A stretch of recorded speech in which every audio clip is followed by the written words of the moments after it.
Assalomu alaykum. Hurmatli opa-singillar, onaxonlar va pensiya yoshiga yaqinlashayotgan ayollar. Bugungi mavzu juda muhim. Chunki bu ma'lumot nafaqat hozir pensiya olayotgan ayollarga, balki yaqin yillarda pensiyaga chiqadigan har bir ayolga tegishli. Men bugun sizga ayol pensionerlar uchun quvonarli bo'lgan yangi tartib, uning amaliy foydasi, kimlar bundan foydalanishi mumkinligi, qaysi holatlarda ehtiyot bo'lish kerakligi va hujjatlarni qanday tayyorlash lozimligini oddiy tilda tushuntirib beraman.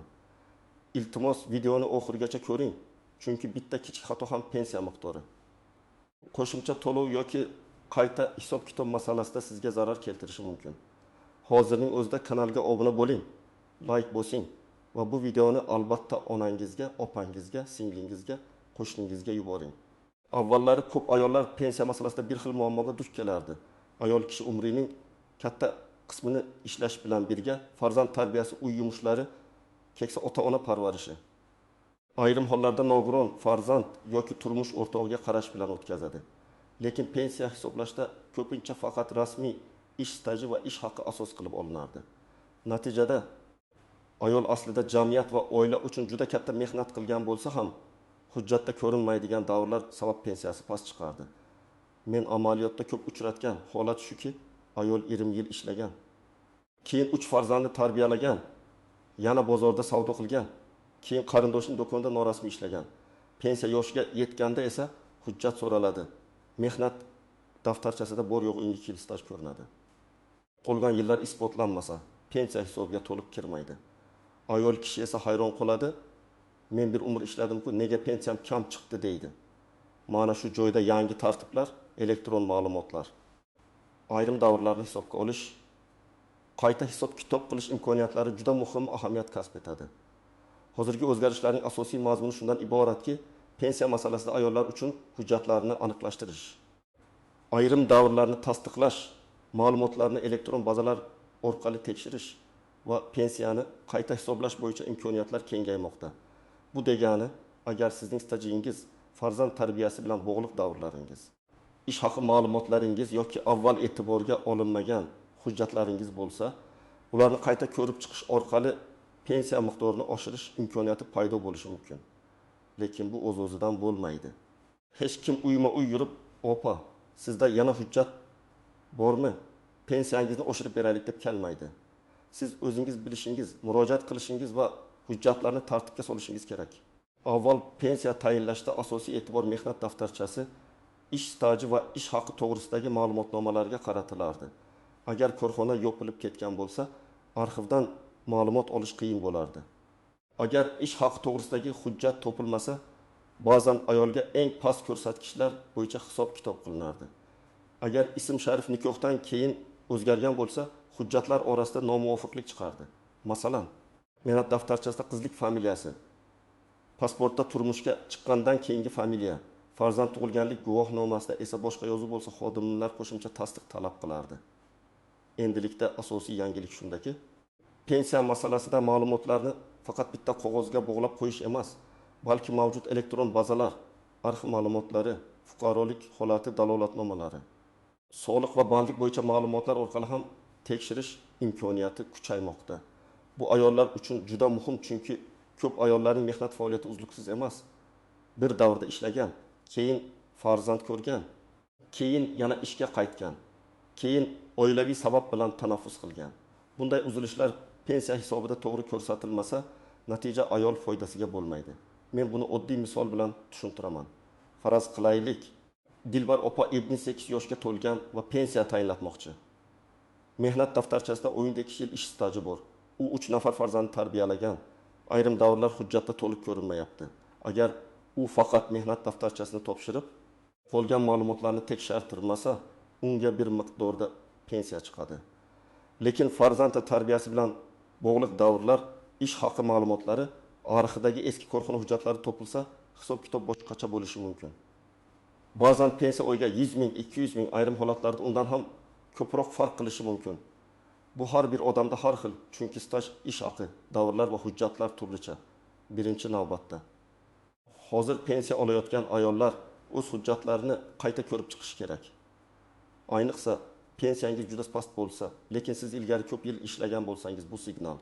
Men bunday holatlarda har doim aytaman. Pensiya kam chiqdi deb darrov taqdirga tan bermang.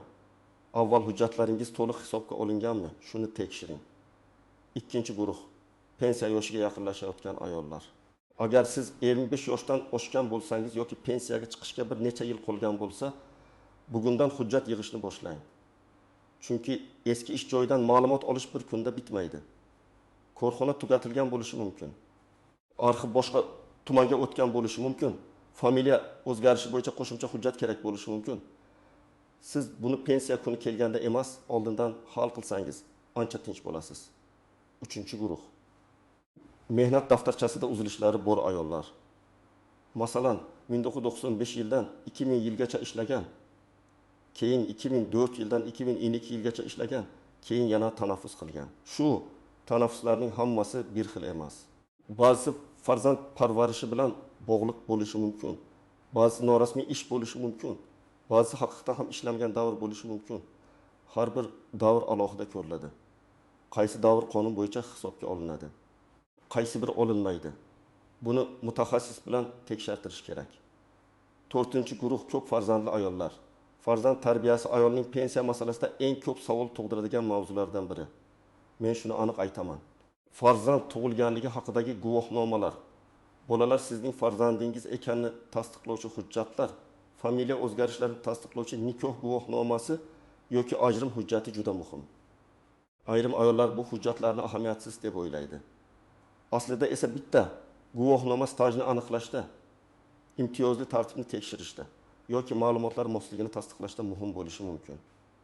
Agar sizning barcha ish stajingiz elektron bazada to'liq ko'rinayotgan bo'lsa, ish haqi ma'lumotlaringiz joyida bo'lsa, mehnat daftarchangizdagi yozuvlar aniq bo'lsa, familiya o'zgarishlari hujjatlar bilan tasdiqlangan bo'lsa, ortiqcha vahima qilish shart emas.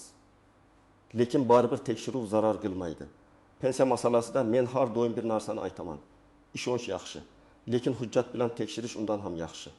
Agar siz hozirgi pensiyangiz miqdoridan norozi bo'lmasangiz ham, qayta hisob-kitob qilishga asos bor yo'qligini bilish foydali.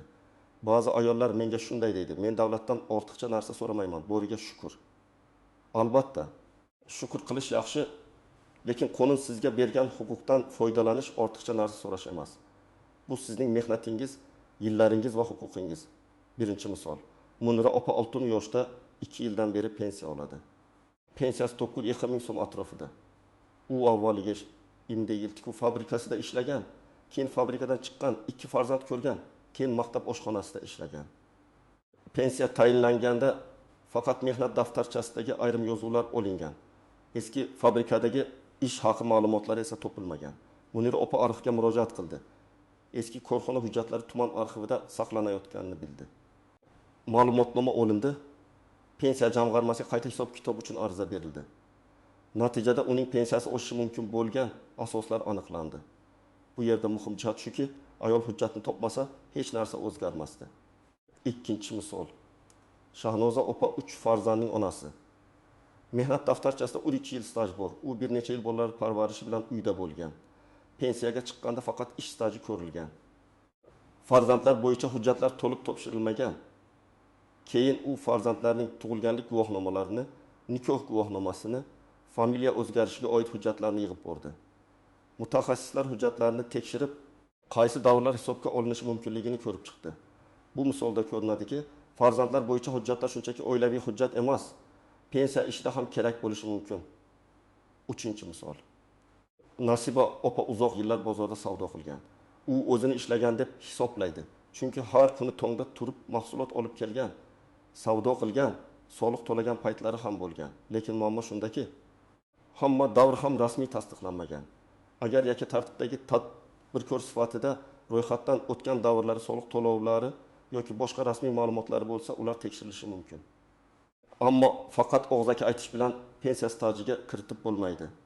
Shuning uchun men har doim aytaman, hozir ishlayotgan ayollar ham rasmiylikka e'tibor bering, chunki bugungi hujjat ertangi pensiyangizdir. 4-misol.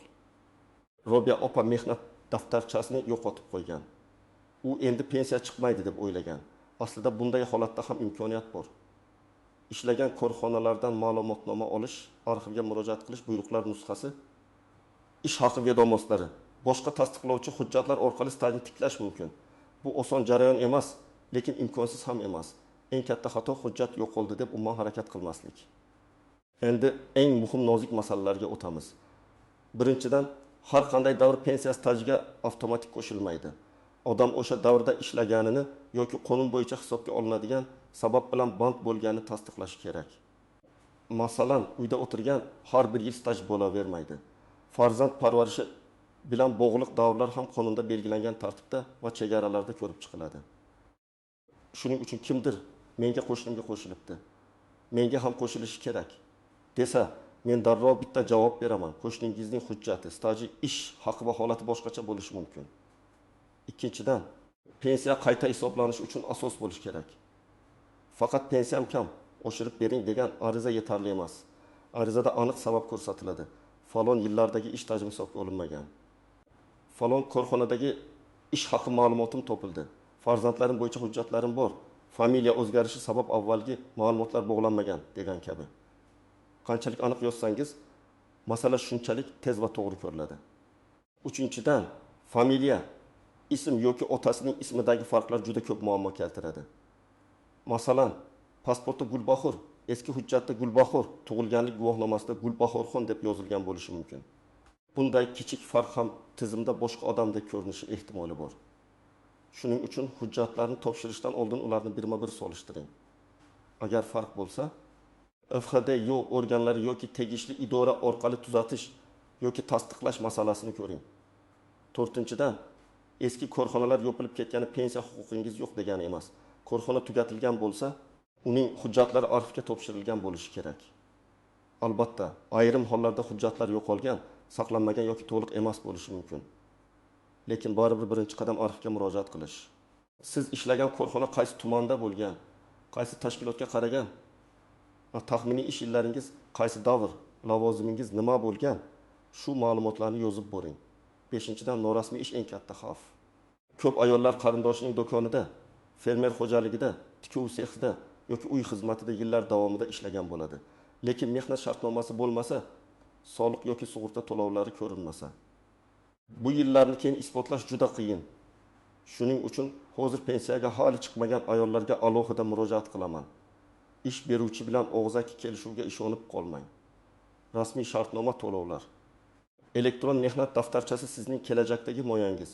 6-dan, pensiya miqdori faqat stajga bog'liq emas. Ish haqi ham muhim. Ba'zan ayolda staj yetarli bo'ladi. Lekin ish haqi ma'lumotlari past yoki to'liq bo'lmagani uchun pensiya kutilganidan kam chiqadi. Shuning uchun faqat nechta yil ishlaganim bor deb emas, qaysi yillarda qancha ish haqi olganim tasdiqlangan deb ham o'ylash kerak. Ayniqsa oldin yaxshi maosh olgan davrlaringiz bo'lsa, o'sha davr hujjatlarini topish foydali bo'lishi mumkin. Endi nima qilish kerakligini bosqichma-bosqich aytaman. Birinchi qadam, uyda mavjud barcha hujjatlarni yig'ing.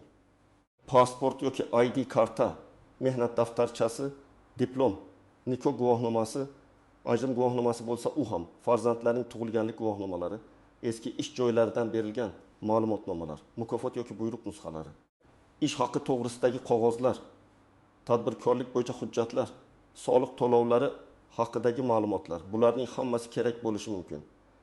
Ikkinchi qadam, hujjatlarni yillar bo'yicha tartiblang. Masalan, 1995-1992 yillar birinchi ish joyi, 1993-1996 yillar farzand parvarishi, 1997-2005 yillar ikkinchi ish joyi, 2006-2005 yillar tadbirkorlik yoki boshqa faoliyat. Shunday jadvalni oddiy daftar varag'iga yozib chiqing. Bu sizga ham, mutaxassisga ham juda qulay bo'ladi. Ko'p odamlar idoraga borib, hammasi aralash papkada turgani uchun o'z holatini tushuntirib bera olmaydi. Tartib bo'lsa, masala tezroq yuradi. 3-qadam, tuman yoki shahar pensiya jamg'armasi bo'limiga murojaat qiling. U yerda siz pensiya ishingiz bo'yicha ma'lumotlarni tekshirtirishingiz mumkin. Agar siz hali pensiyaga chiqmagan bo'lsangiz, oldindan maslahat olish mumkin. Savolni aniq bering. Mening stajim elektron bazada to'liq ko'rinayaptimi? Mehnat daftarchamdagi barcha davrlar hisobga olinadimi? Farzandlarim bo'yicha qanday hujjat kerak? Eski ish joyim bo'yicha arxiv ma'lumotnomasi zarurmi? Pensiya hisobida qaysi davrlar muammo tug'dirishi mumkin? 4-qadam, arxivga murojaat qilishdan qo'rqmang. Agar eski ish joyingiz yopilgan bo'lsa, tuman arxivi, viloyat arxivi yoki tegishli tashkilot arxivida ma'lumot bo'lishi mumkin. Arizada ismingiz, avvalgi familiyangiz, tug'ilgan yilingiz, ishlagan tashkilot nomi, lavozimingiz, taxminiy ish yillaringizni yozing. Agar aniq sanani bilmasangiz, taxminiy yillarni ko'rsating. Masalan, 1999 yildan 1994 yilgacha tikuvchi lavozimida deb yozish mumkin. 5-qadam, FHDYO hujjatlarini tekshiring. Nikoh guvohnomasi bo'lmasa, dublikat olish mumkin. Farzand tug'ilganlik guvohnomasi yo'qolgan bo'lsa, uni ham tiklash mumkin. Familiya o'zgarishlari zanjiri aniq bo'lishi kerak. Masalan, qizlik familiyangiz Karimova, turmushdan keyin Tursunova. Keyin ajrimdan so'ng yana Karimova bo'lgan bo'lsa, bu o'zgarishlarning har biri hujjat bilan tasdiqlanishi kerak. Aks holda eski ish staji sizniki ekanini bog'lashda muammo chiqishi mumkin. 6-qadam. Ariza yozganda umumiy gap bilan cheklanib qolmang. Pensiyamni oshirib bering deb yozish o'rniga falon yillarda falon tashkilotda ishlagan davrim pensiya hisobga kiritilmagan deb hisoblayman. Shu davrni tekshirib, pensiyamni qayta hisoblab berishingizni so'rayman deb yozing. Agar yangi ma'lumotnoma topsangiz, yangi taqdim etilayotgan ish haqi yoki staj ma'lumotnomasi asosida qayta hisob kitob qilishni so'rayman deb aniq ko'rsating. 7-qadam, og'zaki javob bilan cheklanib qolmang. Har qanday murojaatni yozma yoki elektron shaklda qiling. Sizda ariza qabul qilingani haqida tasdiq bo'lsin. Chunki ertaga murojaatim ko'rilmadi desangiz, isbot kerak bo'ladi. Davlat xizmatlari markazi, pensiya jamg'armasi bo'limi yoki tegishli elektron xizmatlar orqali murojaat qilish imkoniyatlarini tekshiring. Qaysi yo'l qulay bo'lsa, o'sha yo'lni tanlang. Lekin ishsiz murojaat qilmang. 8-qadam, pensiya tayinlangandan keyin ham qarorni o'qing. Ko'p odamlar pul tushsa bo'ldi deb qarorni o'qimaydi. Aslida esa unda qaysi staj hisobga olingani, qanday asoslar bo'yicha hisoblanganini bilish juda muhim.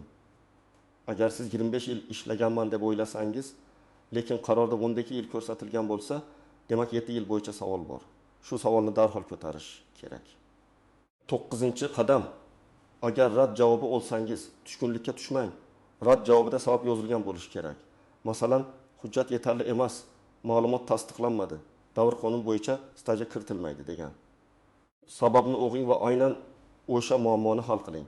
Kerak bo'lsa, yuqori turuvchi tashkilotga murojaat qilish, yuridik maslahat olish yoki sud tartibida faktni tasdiqlash masalasi ham ko'rilishi mumkin. Lekin har bir holatda avval hujjat va asos kerak. Eng birinchi xato vaqtida tayyorgarlik ko'rmaslik. Pensiya yoshiga yetib kelib, keyin hujjat izlash juda qiyin. Men pensiyaga hali 3-5 yil bor ayollarga ham bugundan papka ochishni maslahat beraman. Har bir ish joyi bo'yicha hujjatlarni alohida saqlang. Bolalaringizning hujjatlarini ham alohida saqlang. Ertaga bularning hammasi sizga kerak bo'lishi mumkin. 2-xato, qo'shnining gapiga ishonish. Falonchiga qo'shib berishibdi, pulingizni oshirib berar ekan. Endi hamma ayollarga avtomatik qo'shimcha chiqarkan degan gaplar tez tarqaladi. Men ekspert sifatida shuni aytaman. Pensiya masalasida har doim rasmiy manbaga, yozma hujjatga va qonuniy asosga qarang. Mish-mish bilan ish yuritilsa, odam vaqtini ham, asabini ham yo'qotadi. 3-xato, hujjatlardagi kichik xatolarga e'tibor bermaslik. Bir harf farqi, tug'ilgan sana xatosi, noto'g'ri familiya. Ishga kirgan yoki chiqqan sananing noto'g'ri yozilishi keyin katta muammoga aylanadi. Hujjatni bugun ko'rib, xatoni tuzatish ertaga pensiya hisobida tortishib yurishdan ancha oson. 4-xato, norasmiy ishlashni oddiy hol deb qabul qilish. Ayol kishi oilasi uchun, farzandlari uchun ko'p narsaga ko'nadi. Mayli, hozircha shartnomasiz ishlayveraman deydi. Lekin 10 yil o'tib o'shalar pensiyada ko'rinmasa, afsus qiladi. Shuning uchun yosh ayollarga ham, o'rta yoshdagi ayollarga ham aytaman, rasmiy ishlashni talab qiling. Bu faqat bugungi oylik emas, kelajakdagi pensiya masalasidir. 5-xato, pensiya jamg'armasiga borishdan uyalish yoki qo'rqish. Bu idora sizning savolingizga javob berishi kerak. Siz o'z haq-huquqingizni so'rayapsiz, birovdan marhamat so'ramayapsiz. Xodim bilan hurmat bilan gaplashing, lekin savolingizni aniq qo'ying. Agar tushunmasangiz qayta so'rang. Agar javob og'zaki bo'lsa va masala jiddiy bo'lsa, yozma javob so'rang. Bu o'zgarishlarning eng katta foydasi shundaki, ayollar o'z mehnatini qayta ko'rsatish imkoniyatiga ega bo'ladi. avval e'tibordan chetda qolgan hujjatlar, arxiv ma'lumotlari familiya o'zgarishi sabab bog'lanmay qolgan davrlar. Farzand tarbiyasi bilan bog'liq masalalar endi sinchiklab ko'rib chiqilishi mumkin. Bu har bir ayolning pensiyasi albatta oshadi degani emas. Men buni alohida ta'kidlayman, lekin bu imkoniyat bor degani. Imkoniyatdan foydalanish esa sizning harakatingizga bog'liq. Agar bir ayol oyiga 1 ming so'm qo'shimcha olishga asos topsa, bu bir yilda 20 million, 2 million 800 ming so'm degani. Agar oyiga 300 ming so'm farq chiqsa, bu bir yilda 3 million 600 ming so'm bo'ladi. Pensiya yoshidagi odam uchun bu dori-darmon, oziq-ovqat, kommunal to'lov yoki nabiraga sovg'a qilish imkoniyati. Shuning uchun pensiya hisobida kichik ko'ringan farq ham hayotda katta ahamiyatga ega. Men tomoshabinlardan iltimos qilaman. Agar uyingizda pensioner onangiz, qaynonangiz, opangiz yoki yolg'iz yashaydigan qo'shni ayol bo'lsa, unga bu masalani tushuntiring. Ko'p onaxonlar hujjat izlashni bilmaydi. Ariza yozishga qiynaladi, idoraga borishdan tortinadi. Ularga yordam berish kerak. Ba'zan bitta farzand onasining hujjatlarini tartibga solib bersa, onaning pensiya ishi ancha oydinlashadi. Bugun men sizga ayol pensionerlar uchun juda muhim bo'lgan yangi tartib va imkoniyatlarning mazmunini tushuntirdim. Asosiy fikr shuki, pensiya masalasida faqat kutib o'tirmang, hujjatlaringizni tekshiring. Stajingiz to'liq hisobga olinganini aniqlang. Farzandlar va familiya o'zgarishiga oid hujjatlarni tayyorlang. Eski ish joylari bo'yicha arxivdan ma'lumot so'rang va zarur bo'lsa, pensiyani qayta hisoblash uchun ariza bering. Har bir holat alohida ko'riladi. Shuning uchun qo'shnining gapiga emas, o'z hujjatingizga tayaning. Agar siz pensiya olayotgan bo'lsangiz, bu gunoh papkangizni ochib, hujjatlarni ko'zdan kechiring. Agar pensiyaga endi chiqmoqchi bo'lsangiz, tayyorgarlikni hozirdan boshlang. Agar onangiz yoki opangiz bu masalani tushunmasa, ularga yordam bering. Bu video aynan shuning uchun tayyorlandi. Ayollar o'z huquqini bilsin. Mehnati yo'qolib ketmasin. Pensiya hisobida adolatli yondashuv bo'lsin. Sizningcha pensiya hujjatlarini tekshirishda eng katta muammo nima? Arxivmi? Familiya o'zgarishimi? Staj yetishmasligimi yoki idoralarda tushuntirish yetarli emasligimi? Fikringizni izohlarda yozib qoldiring. Video foydali bo'lgan bo'lsa, like bosing, kanalga obuna bo'ling va bu ma'lumotni barcha ayollarga yuboring. Chunki bugungi bittada ma'lumot kimningdir pensiyasiga, kimningdir tinchligiga, kimningdir haqqini tiklashiga sabab bo'lishi mumkin.